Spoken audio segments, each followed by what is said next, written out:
everyone, and thank you so much for joining us today. Did you know that oral health plays a crucial role in our overall well being? And for women, it's even more important due to unique challenges like hormonal changes and lifestyle factors. To shed light on this important topic, we have with us Dr. Saurabh Singh, a highly experienced dentist known for his expertise and passion for promoting oral health. Welcome, Dr. Saurabh, and let's start with your introduction. I am Dr. Saurabh Singh. I am MDS Endodontics and an implantologist.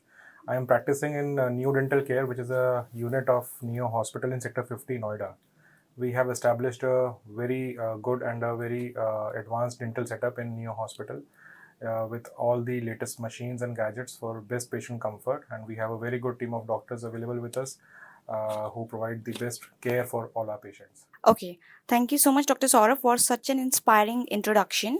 And now let's start with the basics. First of all, I'd like to understand that what are the best oral hygiene practices that women should follow daily? Women should always follow certain practices which are like gender neutral and includes like your brushing technique and your flossing and your tongue cleaning and mouth washes.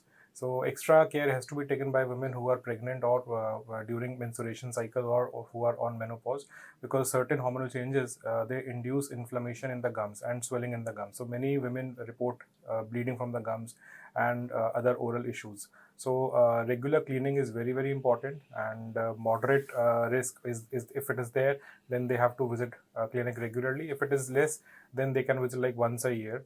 But regular cleaning and flossing is very, very important. So these days they can consider water flossers also, electric toothbrushes also. So both are very, very good at cleaning the oral cavity and provide very good care. Okay, so sir, as you mentioned that there are hormonal changes during the pregnancy, so how do these hormonal changes affect the menstrual health of women? Basically, what precautions we should take to prevent it? So basically, during menstruation and for women who are pregnant, there are changes in the hormones, like increased progesterone or estrogen levels are there. So because of these levels, there is increased blood flow in gums as well. So which will create inflammation and pockets. Sometimes it's like pseudo or a fake pocket, but that will accumulate and accumulate lot of dirt and food particles will be there in those pockets, which are not cleanable.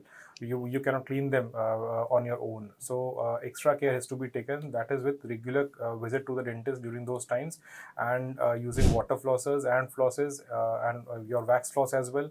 So you have to take care of it like that. Okay, and what precautions we can take to prevent it? Precaution includes regular visits only and brushing, and your regular medicated mouthwashes are there. You can use those. So these are the things which you can take care of. Okay sir, और आज के time में हमने देखे कुछ घरेलू चीज़ें भी करते हैं to to take the precautions and keep the oral hygiene well. So कुछ ऐसी टिप्स हैं या कोई ऐसे ट्रिक्स हैं जो हम घर पे भी कर सकते हैं? घर पे आप जो कर सकते हैं दैट इज आप वार्म्स एंड रिंसेस कर सकते हैं, जैसे गुनगुने पानी में नमक डाल करके या फिटकरी डाल करके उसका एलम जिसको बोलते हैं वो डाल के उससे आप रिंसिंग कर सकते हैं दिन में 5 to 6 टाइम्स. अगर आपके गम्स में आपको दिख रहा है कि स्वेलिंग वगैरह है और थोड़ा बहुत ब्लीडिंग वगैरह हो रहा है. और दूसरा थोड़ा सा आप नमक या कुछ लोग नमक तेल का मिक्स बना के उससे भी मसाज कर सकते हैं गम्स में. थोड़ा बहुत आप वो भी कर सकते हैं. बाकी तो फिर आपको dental care proper professional way में आपको लेना ही पड़ेगा.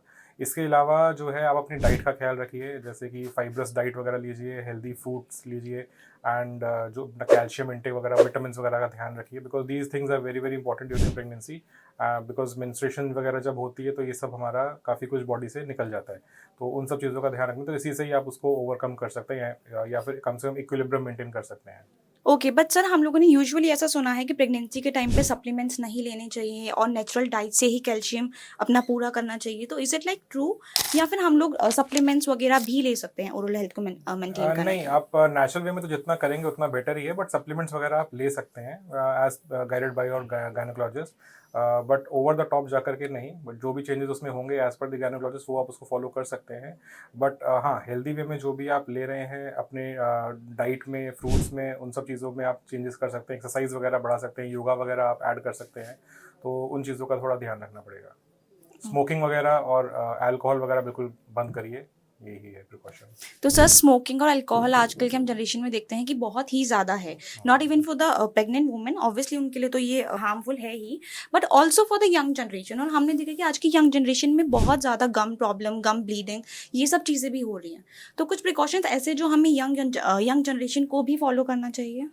देखिए, अगर बात करें एडिक्शन की तो there are lot of addictions like smoking, alcohol. अब उसका तो कुछ वो नहीं है, उसको तो आपको छोड़ना ही पड़ेगा।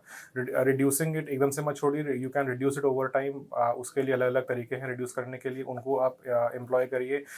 लेकिन उसके बाद आपको ओरल हाइजीन अपने अच्छे से मेंटेन करना ही पड़ेगा, because if you are smoking then आपके गम्स सबसे पहले कॉन्टैक्ट में आएंगे with the smoke and with the nicotine, तो उनमें इन्फ्लेमेशन वगैरह वो सब चीज़ें बिल्कुल बिल्कुल आएंगी। तो निकोटीन जो है it's kind of a poison, it's an insecticide. तो वो इंसेक्टिसाइड आपके बॉडी में जा रहा है, it is causing inflammation in your gums, in your lungs, everywhere. So दांतों का तो फिर छोटा सा ही प्रॉब्लम रह जाएगा, बाकी प्रॉब्लम आप अपनी बॉडी में जो आप डाल रहे हैं एडिक्शन के तौर पे, उसको भी रिमूव करना बहुत ज़रूरी है। बाकी ओरल हाइजीन का तो हम उसको टेक केयर कर सकते हैं with the regular checkups and all, but better यही रहेगा कि आप अपना जो है स्मोकिंग तो बंद ही कर दीजिए, और अल्कोहल भी जितना कम से कम कर सके उतना बेटर है। Okay, great sir. सर हमने सुना कि जब वुमेन प्रेग्नेंट होती हैं तो उनको बहुत ज़्यादा एक्सरेज और बहुत ज़्यादा टेस्ट नहीं करवाने चाहिए। So is it safe to undergo dental treatment like x-ray, filling या फिर cleaning during pregnancy? See, during pregnancy, in the first 6 months, like basically in the second trimester, we can do all kind of procedures. But these days, because of the advancement in dentistry, हम almost 9 months तक भी almost सारे procedures कर सकते हैं, which are like emergent procedures, जहाँ पे patient को requirement है उस चीज़ का, जैसे कि कोई pain आ गया, root canal वगैरह या extraction वगैरह हम कर सकते हैं। हाँ, elective procedures we can delay as per the patient's comfort level, but ऐसा कोई procedure नहीं है जो कि हम pregnancy में नहीं कर सकते हैं। Mostly all the procedures can be done in pregnancy because we have safe equipment available. X-rays वगैरह की जहाँ तक बात है, we have digital X-rays available these days, and we have lead shields also. So over the top हमारे पास उनको लगा करके भी हमारा जो रेडिएशन लेवल वगैरह है उसको पेशेंट को हम रिड्यूस कर सकते हैं। ये है। और दूसरा जो डिजिटल एक्सरेज हैं, even the studies are there जहाँ पे हम डिजिटल एक्सरेज को without protection also we can use on the patient, because we are focusing only on the head neck area, and those digital x-rays employ very very little radiation, so there is absolutely no harm to the fetus. So, sir, going forward, please let us understand that how does osteoporosis affect teeth and gums? Because हमने देखा कि आज के time में osteoporosis women's में बहुत ज़्यादा हो रहा है, तो वो हमारे teeth को, gums को कैसे अफेक्ट करता है और उसके लिए हम क्या प्रिवेंटिव मेजर ले सकते हैं? सी ऑस्टियोपोरोसिस जो है आपका, इट कॉजेज सॉफ्टनेस जो हो जाती है बोन की पूरे बॉडी में, including the jaw bone. So what happens with the osteoporosis later on, इसके आपके दांत जो हैं आपके लूज हो जाएंगे, they will become loosened up, they will start becoming mobile, और जॉ में हर समय डल सा पेन वगैरह भी आ सकता है। और दूसरा, it will also affect your temporomandibular joint, TMJ joint also. तो उसके लिए आपको रेगुलर अपना डॉक्टर से कंसल्टेशन रखना पड़ेगा, कैल्शियम वगैरह, विटामिन डी का इनटेक बढ़ाना पड़ेगा, सनलाइट में जाइए, घर में मत रहिए, थोड़ा बाहर निकलिए, और अपना विटामिन डी, कैल्शियम को प्रॉपर लेवल्स मेंटेन करिए। And sir, as you telling कि हम सप्लीमेंट्स भी ले सकते हैं, तो कोई एज है जिससे हमें सप्लीमेंट्स लेना स्टार्ट करना चाहिए या फिर किसी भी एज से हम सप्लीमेंट ले सकते हैं? Supplements you can start taking after once you start menstruating. From that age till your old age, you can continue taking it. There is no issue. Okay. And sir, आज के time में we are also experience a lot of dry mouth, so ये issues youngsters में भी बहुत आ रहे हैं, वुमेन्स में भी बहुत आ रहे हैं, that you know our mouth is not creating that much of saliva जितना हमें चाहिए होता है, वो normal. So what is the best way to prevent it and what precautions we can take to keep it in check? See, dry mouth जो है हमारा is mostly seen in women, like those who are suffering from menopause or going to enter into that phase. Even 40 to 50% of women experience अपना dry mouth, जिसमें आपको हम xerostomia भी बोलते हैं। इसमें आपको बिल्कुल dry mouth लगेगा, और chapped lips या फटे हुए होंठ, और यही सब आपको फील होने लग जाएगा, एंड मिर्च मसाला ज़्यादा आपको फील होने लग जाएगा खाने पीने में। तो उसमें यही कर सकते हैं कि आप अपना हाइड्रेट अपने आप को अच्छे से रखिए, पानी वगैरह कंजम्पशन अच्छे से बढ़ाइए, डाइट अगेन अपना फाइब्रस डाइट, फ्रूट्स वगैरह, बॉडी में कैल्शियम, विटामिन वो सब इंक्रीज़ करिए।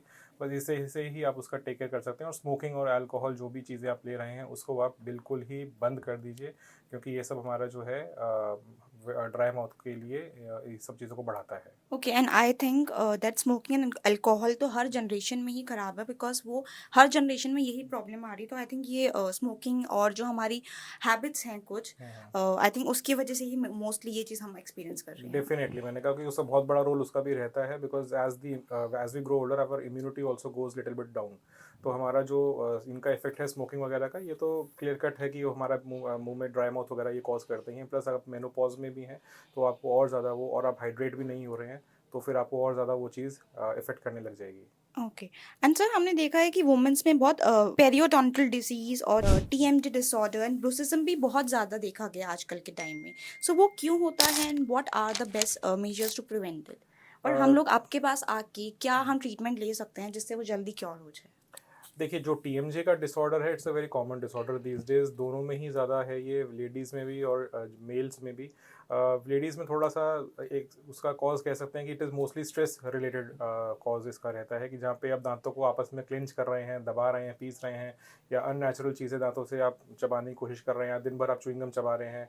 तो इन चीज़ों से हमारा जो टेम्पोमेंटल जॉइंट रहता है, जो कि हमारे दोनों साइड में जॉइंट रहता है, ये अंडर स्ट्रेस आ जाता है, कि जिसकी वजह से वहाँ पे है क्लिकिंग साउंड वगैरह आ सकती है, या फिर कैप्सूल हमारा जो अंदर एक कुशन होता है वो इरोड हो सकता है। तो उसकी वजह से it becomes very very painful. तो उसमें हमको करना ये है कि एक तो हमको अपना स्ट्रेस रिलीफ करना है, again no addiction and all, और प्रॉपर हमें स्लीप लेनी है। खाना खा रहे हैं, कुछ भी खा रहे हैं, थोड़ा सा सॉफ्ट डाइट लीजिए, एकदम ही हार्ड स्टफ जो भी आप लेते हैं during the pain, when you are experiencing pain in your temporal mandibular joints, थोड़ा सा सॉफ्ट डाइट पे आ जाइए।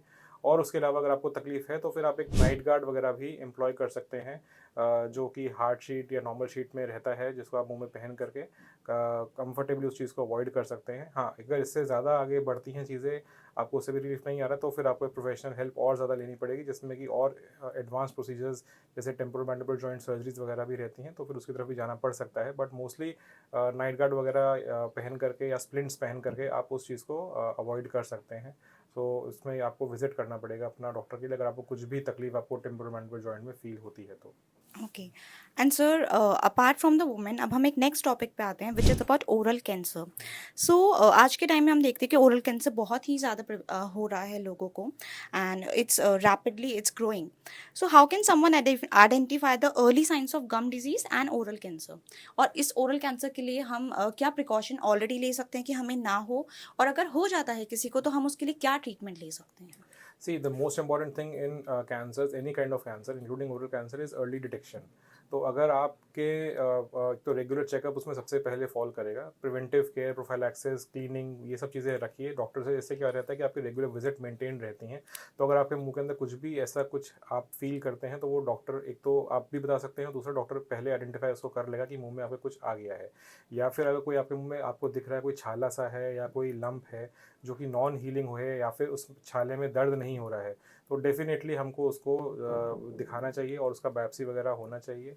इसमें हमारा जो है सबसे जो कॉजिंग फैक्टर्स सबसे कॉमन जो हैं वो यही है कि आप स्मोकिंग कर रहे हैं, या कोई गुटखा या तंबाकू वगैरह का सेवन कर रहे हैं।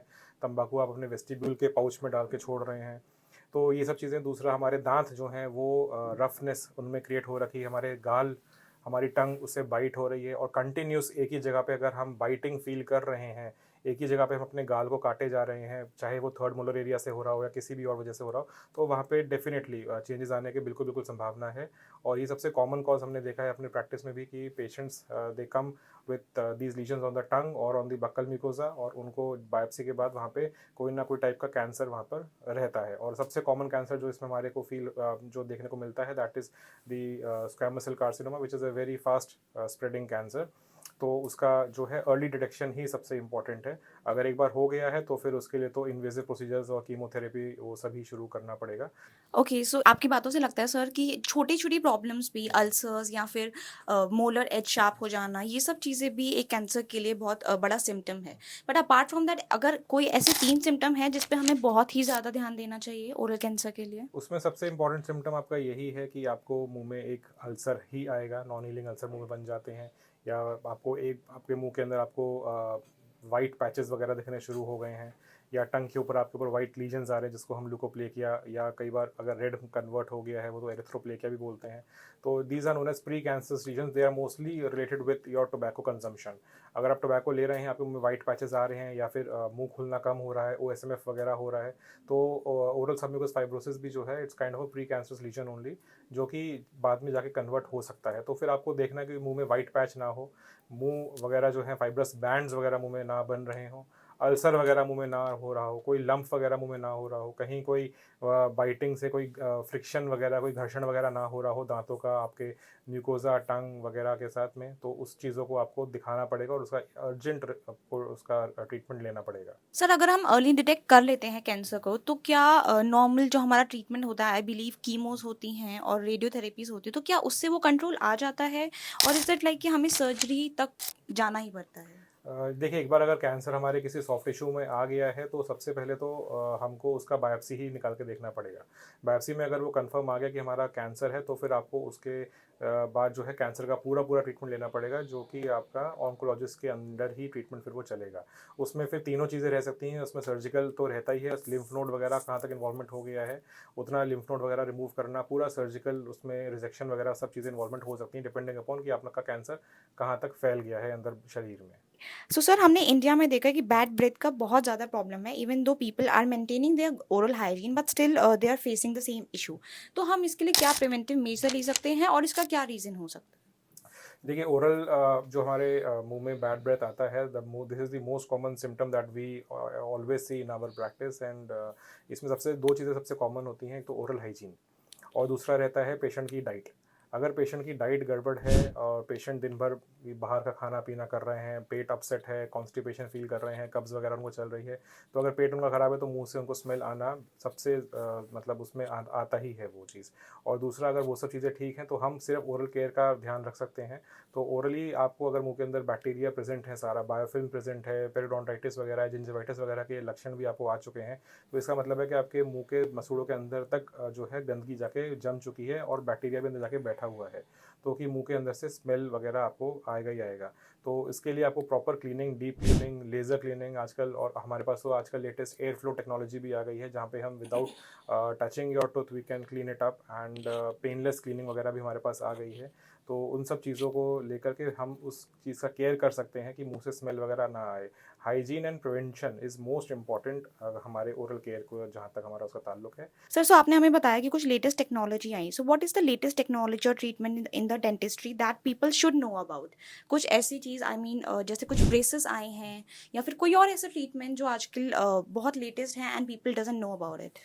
देखिए, अभी हमारा क्या है कि फिलिंग्स वगैरह से लेकर के क्लीनिंग से लेकर के इम्प्लांट्स वगैरह सब कुछ एडवांसमेंट की तरफ जा रहा है। अभी हम जो यहाँ पे डेंटल इम्प्लांट्स कर रहे हैं, डेंटल इम्प्लांट्स होते हैं जो हमारे मिसिंग टूथ होते हैं उनको रिप्लेस करने के लिए। अब हम गाइडेड इम्प्लांटोलॉजी की तरफ भी जा रहे हैं। पहले हम जो फ्री हैंडेड इम्प्लांटोलॉजी कर रहे थे, आजकल वो कंप्यूटर कनेक्टेड हो चुकी है। Everything is now AI these days, so हमारी डेंटिस्ट्री में भी एआई आना शुरू हो गया है। तो आजकल हम guided implantology with the help of CBCT machines हमने शुरू कर दिया है करना। दूसरा, हमारे पास जो है लेटेस्ट में we have an air flow technology machine with us, that is the first machine in Noida. It is from Switzerland. वो आपके दांतों को क्लीन करती है, बायोफिल्म रिमूव कर देती है। बायोफिल्म वो परत होती है आपके दांतों के ऊपर जो कि आपको आंखों से नज़र नहीं आ सकती है। तो जब तक नज़र नहीं आएगी तो आप उसको हटा भी नहीं सकते, ना ही डॉक्टर हटा सकते हैं। तो हमारे पास वो टेक्नोलॉजी है जहाँ पे हम बायोफिल्म को भी जो है एक्सपोज कर लेते हैं, और बायोफिल्म को, वो जो परत है उसको मशीन से बिना छुए सिर्फ एयर फ्लो टेक्नोलॉजी से ही हम उसको हटा सकते हैं। और जो भी स्केलिंग वगैरह क्लीनअप उसमें रहता है, it is completely painless. That is a patented technology by EMS, और वो मशीन हमारे पास आ चुकी है। काफ़ी 50 से ऊपर लोग लगभग हमारे पास इसी महीने वो मशीन इंस्टॉल हुई है, और 50 से ऊपर लोग उसका जो है ट्रीटमेंट का बेनिफिट उससे ले चुके हैं। ओके सर, आपके ना बात से मुझे एक मिथ याद आया। यूजुअली पीपल कहते हैं कि फ्लॉसिंग एंड हमें क्लीनिंग नहीं करवानी चाहिए बिकॉज उसमें दांत जो हमें मशीन आप लोग यूज़ करते हो उससे दांत घिसते हैं, विच इज़ नॉट राइट। तो is it just a myth और इज़ इट एक्चुअली राइट? सो ये एक बहुत बड़ा मिथ है हमारे इंडिया में। ये सब चलता है कि जो पुराने बुजुर्ग हैं वो ऐसा बोल देते हैं कि दांत मत घिसवाओ, दांत घिस जाएंगे और दांत हिल जाएंगे। तो ऐसा नहीं होता है। वो क्या रहता है कि अगर आप रेगुलर क्लीनअप लेते रहे हैं, रेगुलरली आप अपने दांतों की मेंटेनेंस, सफाई रखवा रहे हैं, तो आपके गम्स में कभी भी इन्फ्लेमेशन वगैरह नहीं आएगी, गम्स वगैरह कभी भी रिसेशन नहीं आएगा, गम्स नीचे नहीं जाएंगे, दांतों की जड़ें खुलेंगी नहीं, एक्सपोज नहीं होंगी। जहाँ पे दांतों की जड़ें खुल गई, एक्सपोज हो गई, वहाँ पे वो दांत हिलना शुरू कर ही देंगे, चाहे वहाँ पे गंदगी हो चाहे ना हो। तो बेटर होगा कि आप शुरू से ही सफाई करा करके मेंटेन रखिए उसको। होता क्या है कि लोग 50 साल तक कभी सफाई नहीं कराएंगे, मुंह में अच्छे से गंदगी भर लेंगे, पूरी मसूड़ों की जो है हालत ख़राब हो चुकी होगी, जो हड्डी है आपकी नीचे ख़त्म हो चुकी होगी, दांत वैसे ही हिल रहा होगा, और फिर वो एक दिन चले जाएंगे सफाई कराने के लिए, और सफाई कराने के बाद जब गंदगी निकल जाएगी तो अब उनको लगेगा कि उनका दांत हिलना शुरू हो गया, जो कि पहले से ही हिल रहा था। तो अब क्या है, दांत सिर्फ कचरे के ढेर में खड़ा हुआ है। अब वो ढेर भी जब कचरे का निकाल दिया है तो पेशेंट को लगता है कि मेरा दांत हिलना शुरू हो गया, जो कि सच बात नहीं है। वहाँ पे दांत पहले ही हिल रहा था, नीचे हड्डी और मसूड़े सब खत्म हो चुके होते हैं, पेरिडोन्शियम पूरा बर्बाद हो चुका होता है। तो बेटर है कि आप शुरू से ही लेकर के उसको चलिए और शुरू से अपना क्लीनिंग वगैरह स्टार्टिंग से आप मेंटेन करके रखेंगे तो ये कभी भी नहीं होता। सबसे ज़्यादा जो प्रॉब्लम है डेंटल में, वो आपका जो है इसी वजह से आता है कि लोग सफाई पे ध्यान नहीं देते हैं, बिकॉज उसमें दर्द नहीं होता है। पायरिया एक ऐसी बीमारी है जिसमें कोई ज़्यादा दर्द वगैरह पेशेंट को महसूस नहीं होता है। सिर्फ थोड़ी बहुत सिम्टम आते हैं कि जैसे मुंह से ब्लीडिंग आना, थूकते हुए खून आना या मुंह से बदबू आना, ये सब तो उसी समय ही पेशेंट फिर हमें कॉन्टैक्ट करता है, लेकिन तब तक काफ़ी देर हो चुकी होती है। और पेरिडोंटाइटिस का जो बैक्टीरिया होता है जो हमारे गम्स में जाता है, वो हमारे शरीर के दूसरी जगहों, दूसरे ऑर्गन्स पे भी जाके अटैक कर सकता है, जैसे कि हार्ट के वॉल्स वगैरह पे भी जाके वो बैक्टीरिया जम सकता है। तो दांतों के लिए दांतों की सफाई रखना सबसे ज़्यादा ज़रूरी है आपके पूरे ओवरऑल हेल्थ के लिए, बिकॉज आप कुछ भी खा रहे हैं, कुछ भी पी रहे हैं, वो मुंह से होकर के ही गुजर रहा है और सारा बैक्टीरिया जो भी मुंह में आपके है वो पूरे शरीर में जा रहा है और फैल रहा है। Okay, sir. So now I would just ask you the last question for today's interview. तो sir I just want to understand, जैसे आपने बताया कि स्ट्रेस और हमारी बाकी हेल्थ डिजीज़ हमारी ओरल हेल्थ को अफेक्ट करते हैं। So is it like true कि हम स्ट्रेस लेते हैं या फिर अगर हमें कोई और हेल्थ प्रॉब्लम है, कोई और हेल्थ डिजीज़ है, तो वो हमारे डायरेक्टली ओरल हेल्थ को अफेक्ट करेगी? और is it vice versa also कि ओरल हेल्थ अगर हमारी ख़राब होगी तो हमारी बाकी बॉडी में भी उससे इफ़ेक्ट आएगा? डेफिनेटली सी, हमारा जो ह्यूमन बॉडी है वो एक पूरा वन पीस बॉडी रहता है। उसमें क्या, हमारा जो फेस है और जो मुंह है हमारे शरीर से अलग नहीं है। तो हमारे मुंह में जो है बॉडी, हेड एंड नेक में सबसे ज़्यादा ब्लड सप्लाई रहती है। तो वहाँ पे अगर कुछ भी गड़बड़ हुआ मुंह के अंदर, तो वहाँ से जैसे मैंने बताया बैक्टीरिया पूरे बॉडी में आपका ट्रेवल कर सकता है। It can go and lodge on to the blood into the heart valve also, और वहाँ से बाकी जगह पे भी और बहुत दिक्कतें बाकी भी कर सकता है। दूसरी चीज़, जहाँ तक स्ट्रेस की बात है, तो स्ट्रेस से एक तो आपका मेंटल हेल्थ ख़राब होगा, दूसरा मेंटल हेल्थ ख़राब होगा तो आपका उससे ओरल हेल्थ भी ऐसे ख़राब हो जाएगा कि आप जो है ओरल हेल्थ पे ध्यान देना बंद कर देंगे, क्योंकि आपका मेंटल, आप दूसरी तरफ में डिस्टर्ब हो रखे हैं। तो आप ब्रशिंग पे ध्यान नहीं देंगे, आप हाइजीन पे ध्यान नहीं देंगे, आप खाने पीने पे ध्यान नहीं देंगे। हो सकता है आप स्मोकर हो तो आप और ज़्यादा स्मोकिंग करना या ड्रिंक करना शुरू कर देंगे, और यही सब चीज़ों से चलते हुए आपकी ओरल हाइजीन जो है पूरी कॉम्प्रोमाइज़ हो जाएगी। और दूसरा, फिर आप अगर स्ट्रेस में है तो आप क्लेंचिंग वगैरह भी करना शुरू कर देंगे, आप दांतों को पीसना, कटकटाना, सब कुछ करना शुरू करेंगे और अनहेल्दी डाइट पे आ जाएंगे। तो उन सब चीज़ हमारा टेम्पोरोमैंडिबल जॉइंट वगैरह भी कॉम्प्रोमाइज़ हो सकता है। तो स्ट्रेस जैसे कि शरीर के बाकी ऑर्गन्स के लिए बुरा है, आपके मेंटल हेल्थ के लिए बुरा है। So this brings us to the end of the video, and Dr. Saurabh is not just an exceptional dentist but also a true expert in his field. And if you're looking for a top-notch dental care, then please visit to Dr. Saurabh at Noida Sector 50 Neo Dental Care. And thank you so much for your time, sir, and it was a wonderful session, and thank you so much. Thank you so And much. also, we will mention sir's address in the video description, and if you have any questions, you can drop that in the comment section, and sir will definitely reply to it. Thank you so much, and Thank you please so much. like and subscribe our video, and please do visit Dr. Saurabh.